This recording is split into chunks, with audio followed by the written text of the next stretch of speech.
Ficar é pecado? Beijar uma pessoa do mesmo sexo é pecado? Pra que eu vou viver a castidade? Ninguém vive mesmo. Ter relações antes do casamento, acho que não é pecado não, todo mundo faz. Parou. Presta atenção no vídeo de hoje, porque você vai entender todos esses questionamentos. Hoje eu e Yasmin Matheus. viemos falar um pouquinho pra você sobre castidade, que é uma coisa que as pessoas não entendem muito hoje em dia. E sempre que falamos do assunto, eles fazem esses questionamentos. Então, ficar é pecado, Matheus? O ficar é pecado. Por quê? Porque nesse tempo que todo mundo fala que você deve preservar o seu corpo, ou melhor, seu corpo, suas regras, que não também não é tão bem assim, na verdade o seu corpo é o templo do Espírito Santo. E além do mais, já que você quer ter essa autonomia do seu corpo e você quer se valorizar, então comece valorizando a si mesmo. Quando você fica com outra pessoa, é a mesma coisa que eu pegar um copo, usar ele e jogar fora. É como se fosse um objeto descartável. E a gente sabe que a gente não é descartável. Ou seja, se você quer realmente ser um homem ou uma mulher de verdade que tenha responsabilidade, não fique, namore, mas antes de tudo reze. Porque o namoro, ele só é namoro quando é um namoro pautado em Cristo. Conserve o seu corpo para uma pessoa que Deus tenha preparado para você. O ficar é pecado porque, como Mateus disse, a gente está usando as outras pessoas como objeto. E pra que isso se a gente pode estar lá com Deus fazendo tantas outras coisas divertidas? E ao invés de ficar com todo mundo, pensa numa coisa, por que não ter amizade com todo mundo? O beijo não vai satisfazer o vazio que está dentro do teu coração.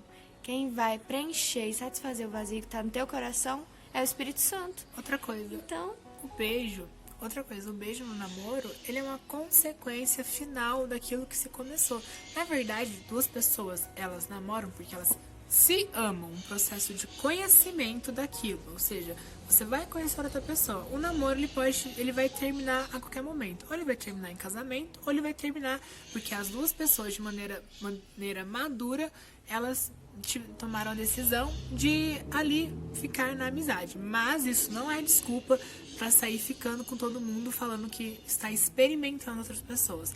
Nesse sentido, é só depois que você realmente rezou em prol daquilo. Porque amor é decisão. Exatamente. Amor não é sair beijando todo mundo. Quando a gente decide amar alguém, a gente não precisa de um beijo para que isso seja prova de amor. Amor não é eu fazer, não é a pessoa me fazer feliz, é eu fazer a outra feliz. E como eu vou fazer outra pessoa feliz? Conservando ela para Deus, levando ela para Deus e não a condenando. Porque se você a ama, você também não vai querer usar ela como se fosse algo descartável, e sim preservá-la como se fosse algo mais precioso do mundo. Então a igreja discrimina os homossexuais? Não. A igreja não discrimina os homossexuais, muito menos os exclui. A igreja ama, assim como ela ama todos os fiéis. E o que ela faz quando uma pessoa tem uma tendência homossexual? Ela orienta ao celibatário. Assim como ela orienta todos os fiéis a cada vocação que existe. Então, a igreja nunca discriminou e ela nunca vai discriminar. Existem sim pessoas que erram e que falham dentro da igreja que condenam, mas isso é um erro humano e não um erro da igreja. Assim como um homem que ele é casado, ele tem uma tendência a olhar para outras mulheres com desejos por elas, desejos sexuais, ele também é chamado castidade. Porque o único, o fim único do sexo é a procriação. Então, E a união. E a união, exatamente. Porque o sexo ele não deve ser visto como algo por bel prazer de nós, pessoas, e sim como algo secundário para a procriação.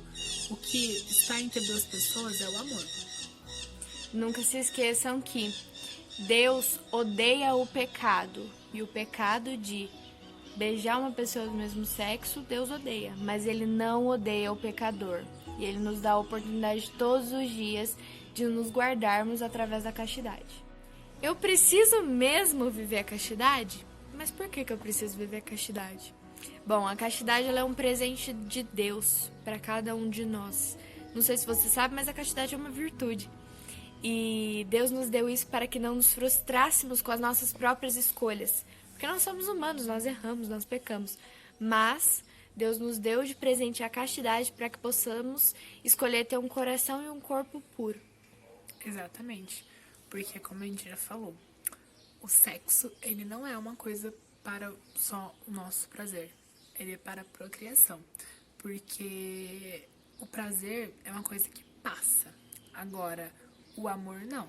Ele permanece. O batizado é chamado à castidade. O cristão se vestiu de Cristo. Então, ele é chamado a viver a castidade.